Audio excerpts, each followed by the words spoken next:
దేవుని ఘనమైన నామమునకు స్తోత్రములు. ఈ వాగ్దానం వింటున్న మీకందరికీ మన ప్రభువును ప్రియ రక్షకుడైన యేసుక్రీస్తు నామములో శుభములు, మా హృదయపూర్వకమైన వందనములు తెలియచేస్తున్నాం. ఈరోజు దేవుని వాగ్దానం కీర్తనల గ్రంథం 37వ కీర్తన 4వ వచనం.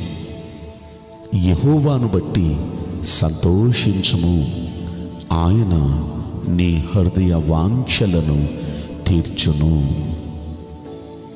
ఈ మంచి వాగ్దానం మన మంచి దేవుడైన యేసయ్య మనందరి పట్ల నెరవేర్చునుగాక. ఆమేన్. ప్రియ దైవ జనాంగమా, ప్రతి వ్యక్తికి ఈ వాగ్దానం వింటున్న మీ అందరికీ కూడా హృదయంలో ఎన్నో కోరికలు, వాంఛ అంటే కోరికలు, ఎన్నో కోరికలు ఉంటాయి. ఇలా జరిగితే బాగున్ను, ఇలా అయితే బాగున్ను. మీరు అనుకున్నవి జరిగితే మీ హృదయానికి కలిగే ఆనందం మామూలుగా ఉండదు. మన హృదయ వాంఛలు తీర్చే దేవుడండి, మన కోరికలు సిద్ధింపజేసే దేవుడు, మన ఆలోచన యావత్తు నెరవేర్చే దేవుడు ఆయన. అయితే ఆయన మన కోరికలు తీర్చాలంటే, మన ఆలోచనలు యావత్తూ నెరవేర్చాలంటే మనం ఏం చేయాలంటే ఆయన బట్టి సంతోషించాలి. 20వ కీర్తనలో మనం చూస్తే 4వ వచనంలో ఈ మాట అంటాడు, నీ కోరిక సిద్ధింపజేసి నీ ఆలోచన యావత్తూ సఫలపరచునని. ఈ కీర్తనలోనే 7వ వచనంలో అంటాడు, కొందరు రథములను బట్టి కొందరు గుర్రములను బట్టి అతిశయపడుదురు, మనమైతే మన దేవుడైన యెహోవా నామమును బట్టి అతిశయపడుదుము అన్నాడు.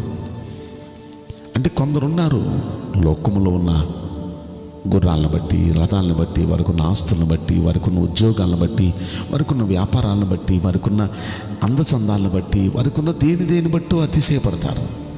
మన అతిశయం ఎవరంటే మన దేవుడైన యెహోవా. ఆ దేవుడిని బట్టే మనం అతిశయిస్తాం, మనం ఆనందిస్తూ ఉన్నాం. ఆ కింద వచనం అంటాడు, 8వ వచనం, వారు కృంగి నేల మీద పడ్డారు. అంటే లోకంలో ఉన్న వాటిని బట్టి అతిశయించేవారు, వారు ఆ అతిశయంలో వాళ్ళు ఉన్నంత సేపు, వారికి అది ఉన్నంత వరకు వారు అతిశయిస్తూ ఉంటారు. కానీ వారు ఏదో ఒక రోజున కింద పడతారు, నేల పడతారు. కానీ మనం మాత్రం లేచి చక్కగా నిలుచున్నాం. దేవుణ్ణి బట్టి అతిశయించే వాళ్ళు ఆల్వేస్ 365 రోజులు ఎప్పుడూ ఆనందంగానే ఉంటారు, ఎప్పుడు సంతోషంగానే ఉంటారు. మన కోరికలు తీరుతానే ఉంటాయి, మన ఆలోచనలు నెరవేరుతూనే ఉంటాయి. ఎవరి ఆలోచనలు అంటే దేవుణ్ణి బట్టి అతిశయించి ఆనందించే వారి ఆలోచన.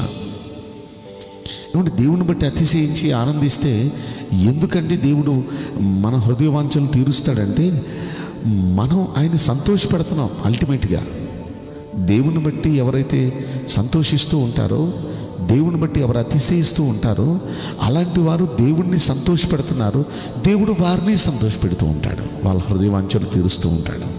ఇది ఎక్కడుందంటే ఇర్మియా గ్రంథంలో మనం 9వ అధ్యాయం మనం చూస్తే అక్కడ 23, 24 వచనంలో చక్కని మాట ఉంది.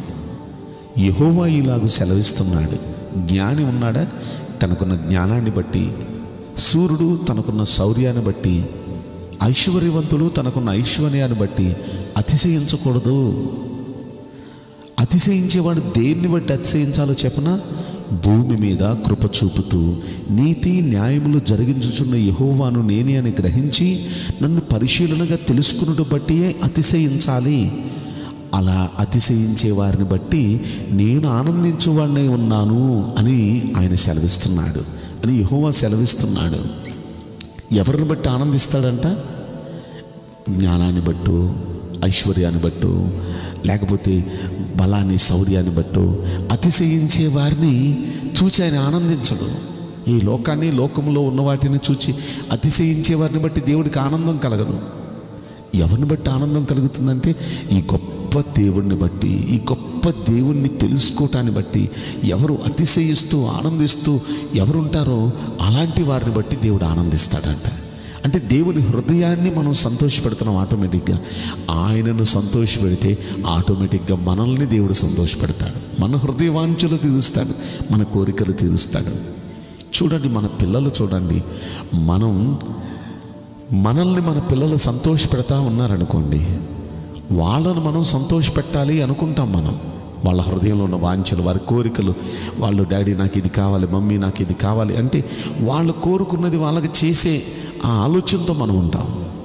ఎప్పటికప్పుడు మన పిల్లలు మనల్ని తొక్కు పెడుతూ ఉన్నారనుకోండి, బాధ పెడుతూ ఉన్నారనుకోండి, మనం ఒకటి చెప్తే ఇంకొకటి చేస్తూ ఉన్నారనుకోండి, వాళ్ళ కోరిక మనం తీర్చాలి అనిపించదు. ఏదో పిల్లలు కాబట్టి, ఏదో చేయాలి కాబట్టి అనే పరిస్థితులు ఉంటాం. ఒక్కసారి మన దేవుని మనస్థితి, మనం ఆయన్ని సంతోషపెడుతూ ఉంటే ఆటోమేటిక్గా ఆయన కూడా మనల్ని సంతోషపెట్టాలి అనుకుంటాడు. మనం ఆయనకి పెయిన్ఫుల్గా ఉండకూడదు. మన ప్రవర్తన, మన తీరు, మన దేవుణ్ణి మనం సంతోషపెట్టాలి. ఎప్పుడు ఇదే ఇంటెన్షన్తో ఉండాలి. ఎలా నేను నా దేవుడిని సంతోషపెట్టాలి అనే ఇంటెన్షన్తో మనం ఉంటే ఖచ్చితంగా దేవుడు మనల్ని కూడా సంతోషపెడతాడు. ఆ దేవుడు ఎవరిని బట్టి సంతోషపడతాడంటే, ఎవరైతే ఆ దేవుడిని తెలుసుకోవటంలో ఆనందిస్తూ ఉంటారో, అతిశయిస్తూ ఉంటారో వాళ్ళని బట్టి ఆయన సంతోషపడతాడంట. ఈరోజు ఆయన సంతోషపెట్టి ఆయన బట్టి మన హృదయ వాంఛలన్నీ తీర్చుకుందామా? మీరందరూ ఇక నుండి ఎవరెవరైతే వాగ్దానం వింటున్నారో మీరంతా ఆ దేవుడిని సంతోషపెట్టే పనిలో ఉండండి. మీ కోరికలన్నీ దేవుడు తీరుస్తారు, మీ ఆలోచనలన్నీ దేవుడు నెరవేరుస్తాడు. ఖచ్చితంగా మిమ్మల్ని అన్ని విషయాలు దేవుడు సంతోషపెడతాడు. అలా దేవుడిని సంతోషపెడుతూ దేవుని వలన మీరంతా ఆనందించాల్సిందిగా ప్రభుపేట మీ అందరికీ మాటలు తెలియపరుస్తూ ఈ వాగ్దానం మనందరి పట్ల నెరవేరునుగాక. ఆమేన్. నేను మీకోసం ప్రార్థన చేయబోతున్నాను. పరిశుద్ధుడా, ప్రేమగల యేసురాజా, మీ పరిశుద్ధ బంగారు పవిత్రమైన నామమునకు నిండు మనసుతో కోట్ల కొలదిగా స్తుతులు, స్తోత్రములు, వందనాలు చెల్లిస్తున్నాం. ఈ వాగ్దానం వింటున్న ప్రియుల జీవితంలో దయచేసి ఈ వాగ్దానం నెరవేర్చి కృప చూపించండి. వారి హృదయాలలో ఉన్న కోరికను, వాంఛను తీర్చి వారికి గొప్ప ఆనంద సంతోషాలు మీరు కలిగించమని ఈ కొద్ది మనవులు నజరుడైన యేసుక్రీస్తు ప్రశస్తమైన నామములో మిక్కిలి వినయముతో ప్రార్థించి బ్రతిమలాడి వేడుకుంటున్నాం ప్రియ పరలోకపు తండ్రి. ఆమేన్. May God bless you all. Thank you.